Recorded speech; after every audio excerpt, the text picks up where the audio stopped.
ଯାତ୍ରା କଳାକାର ରାଣୀ ପଣ୍ଡା ଆଜି ଶୁଦ୍ଧିକ୍ରିୟା ହୋଇଛନ୍ତି। କାହିଁକି ଶୁଦ୍ଧିକ୍ରିୟା ହୋଇଛନ୍ତି ନା ତାଙ୍କର ବୟଫ୍ରେଣ୍ଡ ଯେ ଥିଲେ, ଯେ ତାଙ୍କର ବୟଫ୍ରେଣ୍ଡ ବର୍ତ୍ତମାନ ସମୟରେ ବିବାହିତ, ତାଙ୍କ ବୟଫ୍ରେଣ୍ଡଙ୍କ ନାଁରେ ଆଜି ସେ ଶୁଦ୍ଧିକ୍ରିୟା ହେଉଛନ୍ତି। ଏଠି ଆମର ପ୍ରଶ୍ନ ରହିବ ଯେ ଜଣେ ବଞ୍ଚି ଥାଉ ଥାଉ ଜଣଙ୍କ ନାଁରେ ଯୋଉ ଶୁଦ୍ଧିକ୍ରିୟା ହେଉଛନ୍ତି କଣ ତା ଉପରେ ସେ ମଣିଷ ଉପରେ କଣ ପ୍ରଭାବ ପକେଇବ? ତେବେ ଆମ ସହିତ ଫୋନ ଲାଇନରେ ଯୋଡି ହୋଇଛନ୍ତି ଦିବାକର ମିଶ୍ର। ସାର୍ ଏଇ ବିଷୟରେ କଣ କହିବେ?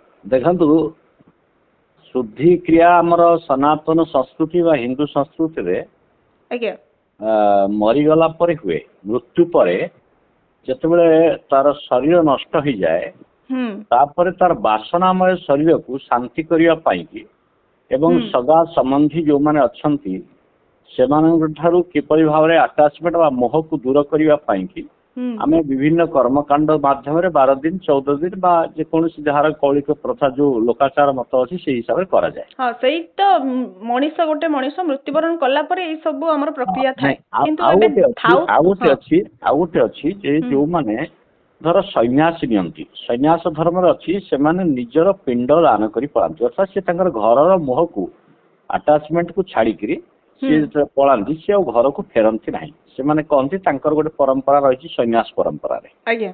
ଯୋଉମାନେ ସନ୍ନ୍ୟାସ ନିଅନ୍ତି ଆମେ ପିଣ୍ଡ ପକେଇକି ଆସୁଛୁ, ଆମର କିଛି କାହା ସହିତ ରିଲେସନ ନାହିଁ। ତେଣୁ ସିଏ ଗୋଟେ ମୋହ ତ୍ୟାଗ କରିବା ପାଇଁ।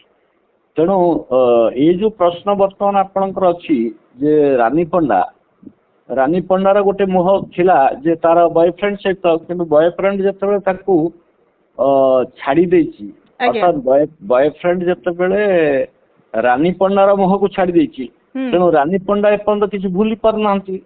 ତାଙ୍କର ତାଙ୍କ ପ୍ରତି ଯୋଉ ଆଟାଚମେଣ୍ଟ ରହିଛି ଭୁଲି ପାରୁନାହାନ୍ତି। ତେଣୁ ସେ ସମ୍ପର୍କକୁ ରାନୀ ପଣ୍ଡା ଭୁଲି ପାରୁନାହାନ୍ତି।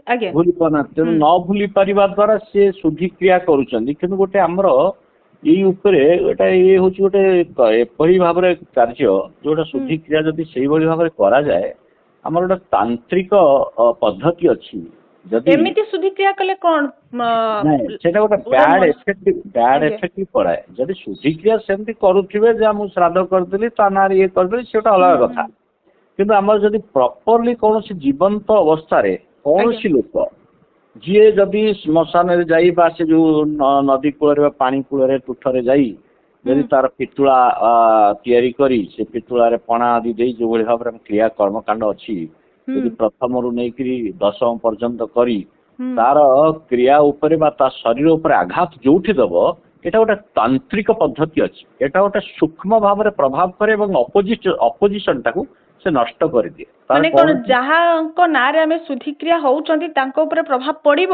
ମାନେ ସେ ବଞ୍ଚି ଥାଉ ଥାଉ ଯଦି ଆମେ ଶୁଦ୍ଧିକ୍ରିୟା କରୁଛନ୍ତି, ଶୁଦ୍ଧିକ୍ରିୟା ନାଁଟା କେବଳ କହିଦେଲେ ହବନି। ଶୁଦ୍ଧିକ୍ରିୟାର ଗୋଟେ ପ୍ରୋସେସ ଅଛି, ଗୋଟେ ଧାରା ଅଛି। ଯଦି ସେଇ ଧାରା ଅନୁଯାୟୀ ଯୋଉଟା ଅଛି କର୍ମକାଣ୍ଡରେ, କେମିତି କଣ ଆମର ଧାରା ହଉଛି କେମିତି, ଧର ମରିଗଲା ପରେ ତାର ଅସ୍ଥି ସଞ୍ଚୟନ କରିକି ଅଣାଯାଏ ଏବଂ ଅସ୍ଥି ସଞ୍ଚୟନ କରିକି ତାକୁ ଗୋଟେ ପିଣ୍ଡୁଳା କରାଯାଏ ଏବଂ ଗୋଟେ କୃତ୍ରିମ ଉପାୟରେ ତାର କରାଯାଇକି ତା ସହିତ ତାକୁ ଯେମିତି ଖାଇବାକୁ ଦବା କଥା ପ୍ରତିଦିନ ଦିଆଯିବ। ଗୋଟେ ଘଟ ବସିଥିବ, ତାପରେ ଘରେ ଗୋଟେ ଦୀପ ଜଳୁଥିବ, ଏସବୁ ଜିନିଷ ଆମର ଅଛି। ଏଇଟା ଗୋଟେ ସେଇ ମୃତ୍ୟୁବରଣ ପରେ ଯୋଉଟା କରନ୍ତି, ଯଦି ଜୀବନ୍ତ ଅବସ୍ଥାରେ ସେମିତି କୌଣସି ତାର ବସ୍ତ୍ର କିମ୍ବା କୌଣସି ଅଂଶକୁ ଆଣିକିରି ଯଦି ଯଦି କରନ୍ତି ଏମିତି କୌଣସି ଠିକ ଭାବରେ କର୍ମ କରନ୍ତି, ତାହେଲେ ସୁନିଶ୍ଚିତ ଭାବରେ ସେ ଲୋକର କ୍ଷତି ହୁଏ। କିନ୍ତୁ ଯଦି ଠିକ ଭାବରେ ନ କରି ଭୁଲ ଭାବରେ କରନ୍ତି, ଯିଏ କରୁଥାଏ ତାର ବହୁତ ଅନିଷ୍ଟ ହେଇଥାଏ। କାରଣ ଏଇଟା ହଉଛି ଜଣଙ୍କୁ କ୍ରୋଧାନ୍ୱିତ ହୋଇ ବା ଜଣକୁ ପ୍ରତିଶୋଧ ପରାୟଣ ହେଇକି ଏଭଳି କ୍ରିୟା। ଶୁଦ୍ଧିକ୍ରିୟା ମାନେ ତମେ ତାକୁ ଜୀବନ୍ତ ମାନେ ତାର ସମସ୍ତ ଶରୀରକୁ ଶୁଦ୍ଧ ହେଇଯିବା, ଅର୍ଥାତ୍ ତାକୁ ପରିତ୍ୟାଗ କରିବା। ଇଏ ଗୋଟେ କ୍ରିୟା, ଇଏ ଗୋଟେ ତନ୍ତ୍ର ପଦ୍ଧତି ବି ତାର ରହିଛି, ତାନ୍ତ୍ରିକ ପଦ୍ଧତି, ଯାହାକୁ ସୂକ୍ଷ୍ମ ଭାବରେ କରାଯାଏ। ଯଦି ପ୍ରକୃତରେ ସେମିତି କରାଯିବ କର୍ମକାଣ୍ଡ ଅନୁଯାୟୀ, ତାହେଲେ ତା ପାଇଁ କ୍ଷତି ହବ। ଏବଂ ଯିଏ କରୁଥିବ ଯଦି ଭୁଲ ବଶତଃ କୌଣସି ଜାଗାରେ ଭୁଲ ହେଇଗଲା, ତାହେଲେ ସୁନିଶ୍ଚିତ ଭାବରେ ନିଜ ଉପରେ ବି ସେଇ ଆଫେକ୍ଟ ହବ। ନିଜ କାରଣ ଉପରେ ବି every ସେଇ action- ଖରାପ ପ୍ରଭାବ ପଡିବ, ହଁ, ଯାହା ନାଁରେ ନିଶ୍ଚୟ। ଶୁଦ୍ଧିକ୍ରିୟା ହଉଛନ୍ତି ତାଙ୍କ ଉପରେ ବି ପ୍ରଭାବ ପଡିବ। ତାଙ୍କ ଉପରେ ପ୍ରଭାବ ପଡିବ, ଯଦି ଠିକ ଭାବରେ କରାଯିବ ନିଶ୍ଚୟ ପ୍ରଭାବ ପଡିବ ଆଉ ଯଦି ଜୀବନ୍ତ ଭୁଲ ଅବସ୍ଥାରେ। ଭାବରେ ଶୁଦ୍ଧିକ୍ରିୟା ହେଲା ତାହେଲେ ଯିଏ ଶୁଦ୍ଧି ହଉଛି ତାରି ଉପରେ ପ୍ରଭାବ ପଡିବ। ଆଜ୍ଞା, ଦେଖନ୍ତୁ ସାଇନ୍ସ କଣ କହୁଛି, every action has equal and opposite reaction. Reaction. ଆଜ୍ଞା, ଯେତେବେଳେ ଆପଣ ଗୋଟିଏ ଆଙ୍ଗୁଠି କାହାକୁ ଦେଖେଇବେ ଆଉ ହୁଁ। 3 ଆଙ୍ଗୁଠି ଆପଣଙ୍କ ଆଡକୁ ଦେଖାଯିବ। ହୁଁ, ମିରର ସାମ୍ନାରେ ଯଦି ଗୋଟେ ଚାବଡ଼ା ଦେଖେଇବେ ଆଉ ଗୋଟେ ଚାବଡ଼ା ସେପଟରୁ ଆସିବ, ବିଲକୁଲ। ଠିକ ନା ନାଇଁ? ତେଣୁ ଆଜ୍ଞା। ଯିଏ ବି କରୁଛି ଏଟା କରିବା କଥା ନୁହେଁ, ଇଏ ଗୋଟେ ଖାଲି ଶୋ ବାଜି ବା ଆମେ ଭାଇରାଲ ହବା ପାଇଁ କି ନିଜକୁ ଯେ ଆମେ ଗୋଟେ ଏମିତି ଥିଲୁ ଏମିତି କରିପାରିବୁ, ଏସବୁ ଜିନିଷ ଆକ୍ଚୁଆଲି ଗୋଟେ ମାନବିକତା ନୁହେଁ କାହାକୁ କେବଳ ଇଏ ହଁ, କରିବା। ଆଜ୍ଞା, କେବଳ ରାଣୀ ପଣ୍ଡାଙ୍କ କ୍ଷେତ୍ରରେ ନୁହେଁ, ଅନେକ ବୋଧେ ଆମେ ଯେତେବେଳେ ନ୍ୟୁଜ କରୁଛୁ, ପରିବେଷଣ ବି କରୁଛୁ, ଦେଖୁଛୁ ସୋସିଆଲ ମିଡିଆରେ, ଏମିତି କିଛି କିଛି ଅଛନ୍ତି ସେମାନେ ତାଙ୍କର ପୁଅ ଝିଅ ବଞ୍ଚି ଥାଉ ଥାଉ ସେମାନଙ୍କ ନାଁରେ ଶୁଦ୍ଧିକ୍ରିୟା ହେଇଯାଉଛନ୍ତି, ହଁ, ତେଜ ପୁତ୍ର କରିଦିଅନ୍ତି, ତେଜପୁତ୍ର ଛାଡି କରୁଛନ୍ତି। ହଁ, ଦିଅନ୍ତି। ମାନେ କଥା ହଉଛି ଏଇ ଯୋଉ ଗୋଟେ କ୍ରିୟା କଣ, ଏଇଟା ଆମର ଧର କୌଣସି କାର୍ଯ୍ୟକୁ ଆମେ ସଂକଳ୍ପ କରି କରୁନା, ଧର ମୁଁ ଗୋଟେ ସଂକଳ୍ପ କଲି ଯେ ମୁଁ ଆଜିଠାରୁ ସଂକଳ୍ପ କଲି ମୁଁ ନ୍ୟୁଜ ରୁମରେ ଆଉ କୌଣସି କଥା କହିବି ନାହିଁ କି ସେ ଡାକିଲେ ଶୁଣିବି ନାହିଁ, ଗୋଟେ ସଂକଳ୍ପ ହେଲା। ତେଣୁ ସେଇଭଳି ଭାବରେ କୌଣସି ଜିନିଷ ସଂକଳ୍ପ କରିକି ଯେତେବେଳେ କରାଯାଏ, ବେଳେ ବେଳେ କଣ ହୁଏ ଜଣ ଜଣଙ୍କର, କାରଣ ଦେଖନ୍ତୁ ଆପଣଙ୍କର ପ୍ରତିବେଳେ ଯେତେବେଳେ କଥା କୁହନ୍ତି ବା ଯାହାକୁ ଆପଣ ଗୋଟେ ଗାଳି ଦିଅନ୍ତି ବା ଯାହା ଆଜ୍ଞା। କରନ୍ତୁ ଅନିଷ୍ଟ କରିବା ପାଇଁ କରନ୍ତି, ଏମିତି ଗୋଟେ ସମୟ ଥାଏ ପ୍ରତି ମୁହୂର୍ତ୍ତରେ କଣ୍ଠରେ ସରସ୍ୱତୀ ବା ବାସ ବି କରିଯାଆନ୍ତି। ତେଣୁ ଯଦି ସମୟଟା ସେତେବେଳେ ସରସ୍ୱତୀଙ୍କର କଣ୍ଠରେ ବାସ କରିଥିବେ ତେଣୁ ସତ୍ୟ ଯାହାକୁ ଅଭିଶାପ ଯଦି ଅଭିଶାପ କରିଯାଏ। ତେଣୁ ଆମର ବିଭିନ୍ନ ସମୟର ଗୋଟେ ହୋରା ଅଛି, ଏଇ ସମୟରେ ଯଦି ଏହାକୁ ଅଭିଶାପ ଦିଆଯିବ ହେଇଯିବ। ତେଣୁ ସେ ପଦ୍ଧତି କାହାକୁ ଜଣା ନାହିଁ, ତେଣୁ ସେଇଥିପାଇଁ କହନ୍ତି କାହାର ଅନିଷ୍ଟ ଚିନ୍ତା କରିବ ନାହିଁ, କାହାକୁ ଅପଶବ୍ଦ କହିବ ନାହିଁ। କାରଣ ଯାହା ବି କରିବ ଆପଣ ଯେତେବେଳେ ଗୋଟେ ଆଟମିକ ଶବ୍ଦ ହେଉଛି ଗୋଟେ ବ୍ରହ୍ମ, ତ ଶବ୍ଦ ବ୍ରହ୍ମ ଦ୍ୱାରା ଆପଣ ଯାହା କରିବେ ତାର ଅପୋଜିଟ ରିଆକ୍ସନ ସୁନିଶ୍ଚିତ ଭାବରେ ପଡ଼ିପାରେ। ତେଣୁ ଆମେ ଯେତେବେଳେ ଧର ଭାବିଲୁ ଆମ ପାଖରେ ଆଟମିକ ଏନର୍ଜି ଅଛି, ଆମେ ଆଜି ଚାହିଁବୁ ପାକିସ୍ତାନକୁ ନଷ୍ଟ କରିଦେବୁ, କ'ଣ କରିପାରିବୁନୁ? ପାକିସ୍ତାନ ଏତେ ହଙ୍ଗାମା କରୁଛି, କରିପାରିବୁନୁ? କରିଦେଇପାରିବୁ, କିନ୍ତୁ କରିଦେଲା ପରେ ଯୋଉ ଜନଶକ୍ତିର ଯୋଉ ଲୁହଟା ପଡ଼ିବ ସେ ସୁନିଶ୍ଚିତ ଭାବରେ ଇଣ୍ଡିଆ ପାଇଁ ବା ତାର ବିପରୀତ ଇଏକୁ କ୍ଷତି କରିବ। ତେଣୁ ସେଇଥିପାଇଁ କୁହାଯାଇଛି ଯେ ସର୍ବେ ଭବନ୍ତୁ ସୁଖିନଃ ସର୍ବେ ସନ୍ତୁ ନିରାମୟ, ସର୍ବେ ଭଦ୍ରାଣୀ ପଶ୍ୟନ୍ତୁ ମା କଶ୍ଚିତ୍ ଦୁଃଖ ଭାଗ୍। ତେଣୁ ସମସ୍ତେ ସମସ୍ତଙ୍କର ସୁଖରେ ରହିବା ଅର୍ଥାତ୍ ସିଏ ଯୋଉଟା ଯିଏ ଯାହା କରିଛି, ରାନୀ ପଣ୍ଡା ବହୁତ ତାଙ୍କର ଜୀବନରେ ଗୋଟେ ପରିବର୍ତ୍ତନ ଆଣିଛନ୍ତି। ଏଭଳି ପରିବର୍ତ୍ତନ ସମୟରେ ଆମେ ବି ଦେଖୁଛନ୍ତି ସୋସିଆଲ ମିଡିଆରେ ଭାଇରାଲ ହଉଛି, ରାନୀ ପଣ୍ଡା ବହୁତ ସାହାଯ୍ୟ ବି କରୁଛନ୍ତି ଲୋକମାନଙ୍କୁ। ପରିବର୍ତ୍ତନ ହେଇଛନ୍ତି। ଯେତେବେଳେ ସେ ଯାହା ବି ହଉ ତାଙ୍କର ଇଏ ଅବସ୍ଥାକୁ ପୂର୍ବ ପର ଅବସ୍ଥାକୁ ଯଦି ଦେଖାଯାଏ, କିନ୍ତୁ ଏ ସମୟରେ ଏ ପରିବର୍ତ୍ତନ ସମୟରେ କାହା ପ୍ରତି ହିଂସା କରିବା ଈର୍ଷା କରିବା ଏଇଟା ଶୋଭା ପାଏନି। ତାକୁ ଯଦି ସେ କରୁଛନ୍ତି ଏଇଟା ନ କରିବାଟା ଭଲ।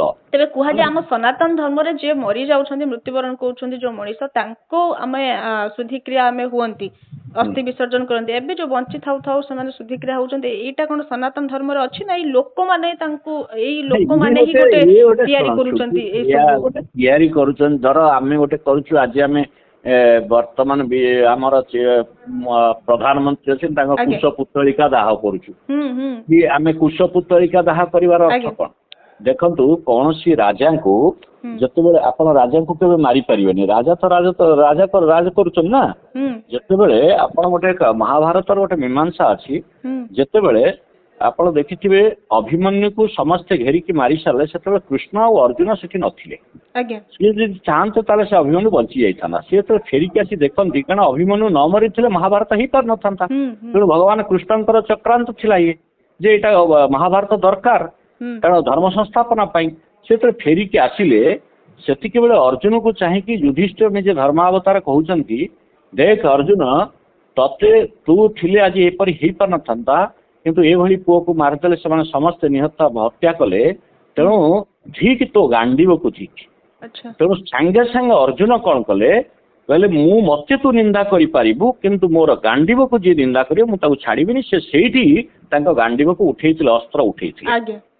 ସେଇବେଳେ ଯେତେବେଳେ ଅସ୍ତ୍ର ଉଠେଇଥିଲେ ମାରିଦେବା ପାଇଁ, ଭଗବାନ କୃଷ୍ଣ ତାଙ୍କୁ କହିଥିଲେ, ଦେଖ ରାଜାଙ୍କୁ କେବଳ ମାରିଦେଲେ ହବନି, ରାଜାଙ୍କୁ ଆମେ ଧର ବମ୍ ପକେଇ ମାରିଦେବୁ କି ତାଙ୍କୁ ବନ୍ଦୀ କରିଦେବୁ, ସେଟା ହେଇପାରିବ। ରାଜାଙ୍କୁ ଯଦି ଗାଳି ଦିଆଯାଏ, कौन अपशब्द यूज कर दिया जाए, उत्तरिका जलाई दिया जाए, ताले राजा को से मृत्युदंड भली ये मिलता है, मृत्युदंड सहित मिलता है। तेणु ये आमर परंपरा। तेणु आजिकल कुशपुतलिका जाल बा जहाँ भी कर तांको जेते भी कर सी राजगादी केबे छाड़बेनी, कारण से लाल बहादुर शास्त्री थिले थरे ट्रेन एक्सीडेंट हो गला से पदवी इस्तीफा देदेले। आज केते जन से भली अछन। तेणु वर्तमान समस्या समाज चेंज हो जाइए। तेणु ये गोटे केवल प्रहसन ये सब पुतलिका जालीदेले तार किसी क्षति हो किसी ना, ये गोटे जस्ट भाइराल हवाई निजक ये करने। बहुत बहुत धन्यवाद सर।